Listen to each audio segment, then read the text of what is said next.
here again. Welcome back to my channel, Moonrotics. I got Khalada Khanum with me today. Assalamualaikum.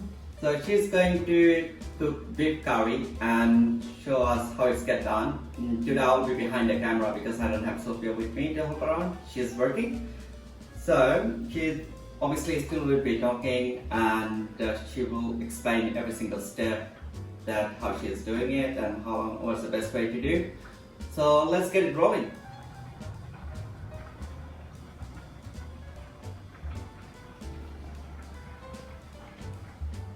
আমি মাংসগুলি ধুয়ে ফেলছি ধুয়ে এখন এটা ম্যারিনেটেড করব সব মশলা দিয়ে ম্যারিনেট করে তারপর এটা চুলায় বসাবো এখানে আমি আলুটাকে কাটে করে নিছি তোমার হলুদ দিয়ে লবণ দিয়ে মাখাই নিছি এটাকে ভাজি করে তারপর মাংসে দিব না হলে এটা এমনি মাংসের মধ্যে দিলে এটা পানসা লাগে খাইতে ভালো লাগে না এই জন্য এটাকে ভাজি করে দিলে একটু ভালো মজা লাগে এখানে কতটুকু মাংস আছে এখানে 2.5 কিলো মাংস আর আলু কতটুকু আলু হইছে তোমার এখানে আলু 7টা আলু 7টা আলু ছোট ছোট সো ছোট আলু अराउंड 1 কিলোর মতো 1 কিলোর মতো হ্যাঁ আর মশলা যে এই শুকনা মশলাগুলো আপনি কতটুকু করে নিছেন এখানে এটা 2 চামচ নিছি ধনিয়ার গুঁড়া জিরার গুঁড়া 2 চামচ গরম মশলা 2 চামচ হলুদের গুঁড়া 2 চামচ এখানে পাপরিকা নিছি 1 চামচ আদা চামচ নিছি মরিচের গুঁড়া আবার আর কালোটা কি কালোটা হলো তোমার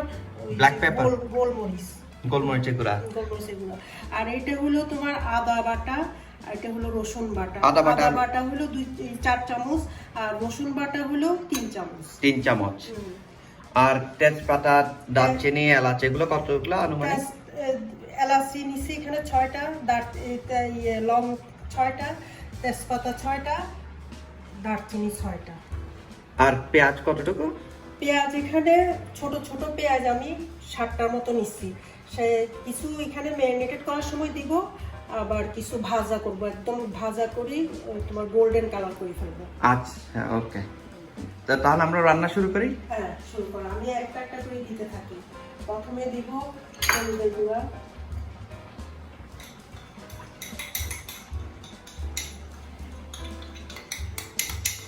হলুদের গুঁড়া দিচ্ছি তারপরে এখানে পাপরিকা মরিচের গুঁড়া গোলমরিচ একসাথে দিচ্ছি এগুলো সব ম্যারিনেট করার জন্য দিচ্ছেন ম্যারিনেট করার জন্য দিচ্ছি তারপরে এটা হলো ধনিয়ার গুঁড়া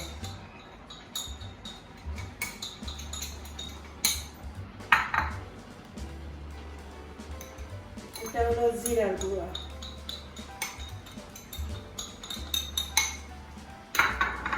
এটা গরম মশলা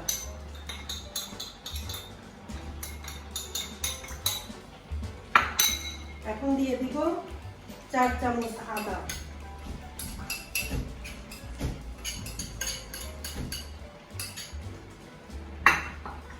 তিন চামচ রসুন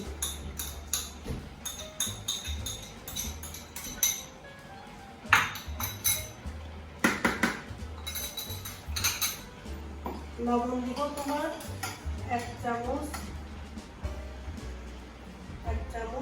আর আধা চামচ পরে খাইয়ে যদি দেখি ঠিক মতো হচ্ছে তো পরে আবার টেস্ট করবেন হ্যাঁ পরে আবার দিব এখন হলো এগুলি মাখাবো এখানে কি কোনো তেল দিবেন হ্যাঁ দিব এখন এটা তেল দিব এখানে 4 চামচ তেল দিছি এখন আরো 4 চামচ দিব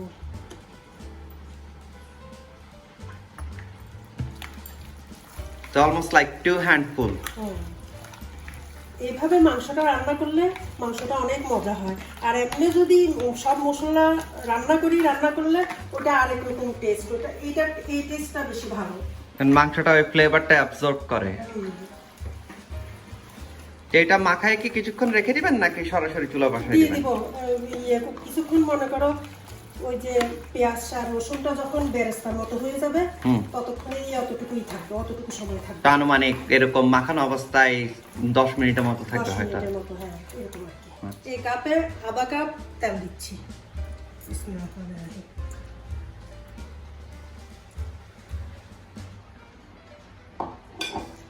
এই তেলের মধ্যে আমি পেঁয়াজটা আর রসুনটা ভাজা করব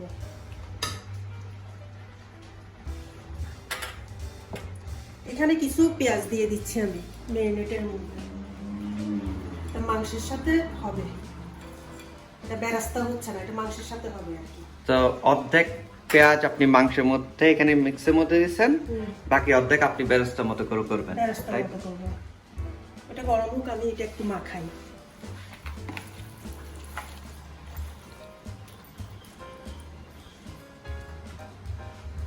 বিসমিল্লাহির রহমানির রহিম।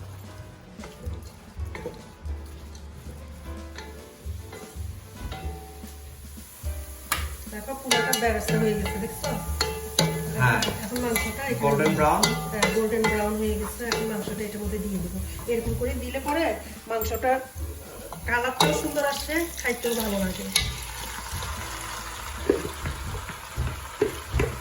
তো বেসিক্যালি অনিয়ন যখন আপনি দিবেন ততক্ষণে মাংসটা ম্যারিনেট হতে থাকবে। মিন টাইম বেরেস্তা হওয়া পর্যন্ত ওয়েট করতে হবে। তো যখন বেরেস্তাটা হয়ে যাবে, when the onion gets golden brown, then you add the beef, the marinated beef into it. এরপর এটা কষাবেন না, এটা কষাইতে থাকবে, এটা কষাইতে কষাইতে তারপর এটা হবে। যত বেশি করবে তত এটার ফ্লেভারটা বের হবে। ফ্লেভারটাও বের হবে আর খাইতেও খুব মজা লাগবে। কষাইতে হবে, মাংস কষানোর মধ্যে মজাটা বাইরে হয়। এখন আমি তেজপাতাগুলি, দারচিনি, এলাচি এগুলি দিয়ে দিব, এগুলো সব এখন একসাথে দিয়ে দিব। বাকি থাকবে হচ্ছে আলুটা থাকবে। আলুটা মাংসটা হয়ে আসছে তখন আলুটা দিব লাস্টে। হ্যাঁ, মাংসটা নরম হতে সময় লাগবে। তো মাংসটা নরম হয়ে আসলে তখন আলুটা অ্যাডজাস্ট করে দিব। আমি বাটিটা ধুয়ে অল্প একটু পানি দিব এখন। বেশি পানি দিবেন? অল্প একটু গরম পানি দিব বাটিটা ধুয়ে। আপনি কি ওই মাংস যেটাতে মাখাইছেন ওইটাতে একটু ওইটা মুছে একটু পানি দিব, মানে ওই পানিটা দিয়ে ওইটা ধুয়ে দিব আর কি।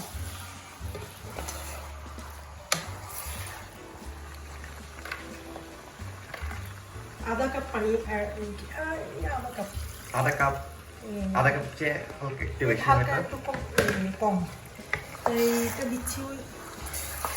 এই পানিতেই কষাইতে থাকবো আর কি, কষাইতে যেন মশলাটা না পুড়ে। এটা হয়ে আসলে পানি ছাড়বে, এমনি মাংস থেকে পানি ছাড়বে, তারপরে একটুখানি পানি দিচ্ছি আর কি।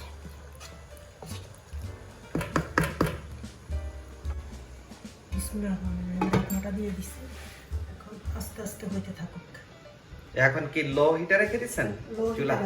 না, কখনো উতরাই দেখ, অনেকক্ষণ উতরাতে হবে, তখন উতরানোর পরে তারপরে লো হিট করবো আর কি।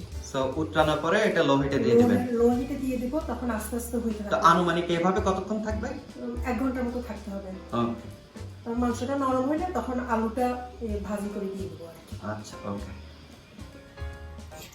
আমি মাঝখানে নাড়াই দিচ্ছি বারবার, বুঝছো?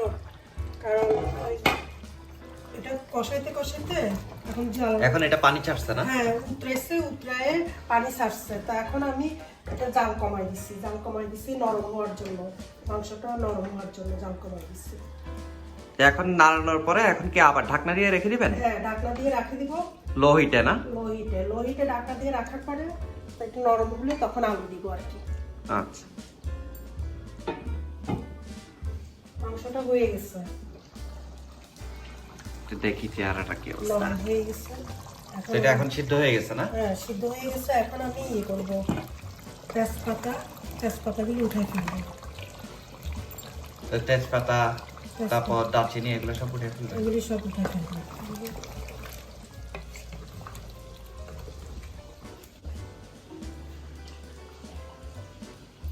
ইয়েতে আলুটা ভাজি করবো এই প্যানে।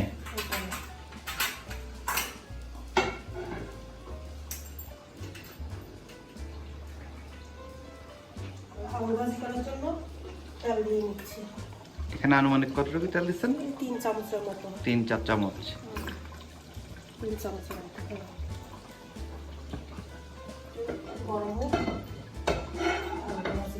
যে গরম হওয়ার পরে তারপর আলুটা ভেজে তারপর এটা বিফে অ্যাড করবেন না? হ্যাঁ, এটা মাংসের সাথে অ্যাড করব আলুটা। আমি আলুগুলি এখন ভাজি করব, বুঝছো? মাংসের সাথে অ্যাড করার জন্য।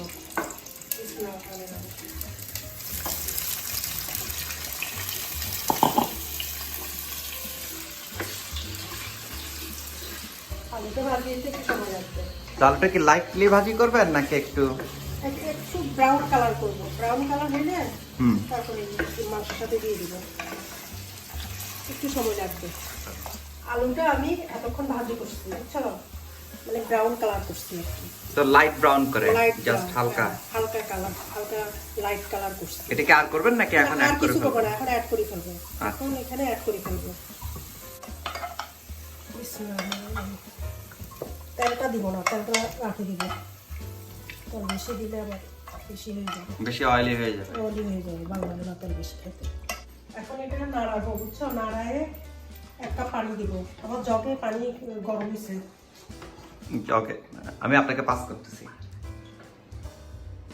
আলুটা মিক্স করে দিচ্ছি, বুঝছো, মাংসের সাথে।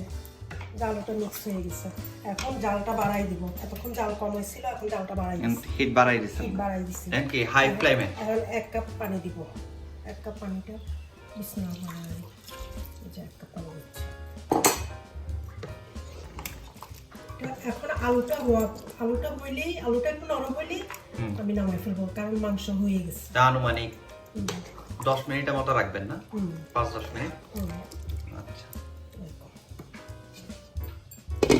হাই হিটে বেসিক্যালি 5 থেকে 10 মিনিট জাস্ট আলুটা সিদ্ধ হওয়ার জন্য ঢাকনা দিয়ে রেখে দিয়েছেন।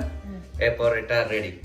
মাংসটা হয়ে গেছে। আলুটা দেওয়ার পর 5 মিনিট লাগছে আলুটা সিদ্ধ হইতে। আলু দেওয়ার পরে 5 মিনিট? 5 মিনিট। ওই প্রথমে ভাজা হওয়ার কারণে একটু তাড়াতাড়ি হয়ে গেছে না? হয়ে গেছে, ওই ভাজি করছি যে, এই জন্য 5 মিনিট লাগছে শুধু সিদ্ধ হইতে। এখন তাহলে একটু উঠান, উঠাই, ট্রাই করে দেখি কি অবস্থা। খাই দেখো। বিসমিল্লাহির রহমানির রহিম।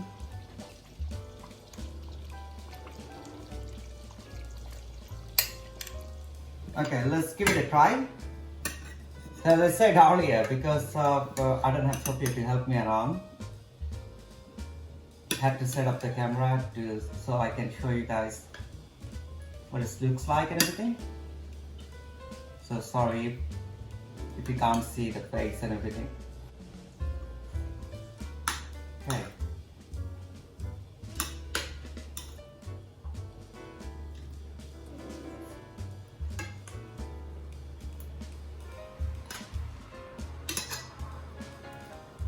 খুবই টেন্ডার, সফট এবং ওভার স্পাইস না, ঝালও না। আমার হয় কিটের জন্য ঠিক আছে, মাহেরও খাবে। আপনারা রান্নাটা খেয়ে বলবেন কেমন হয়েছে। ভালো লাগলে লাইক দিবেন, নোটিফিকেশন অন করে দেবেন, আর যাতে আপনারা দেখতে পারেন যে what's coming next. পরে কি কি দেখতে চান সেটা বলবেন। And we'll try to do it. So thanks for watching. Stay with us, stay tuned, and keep supporting. Thank you. Have a lovely day. Bye.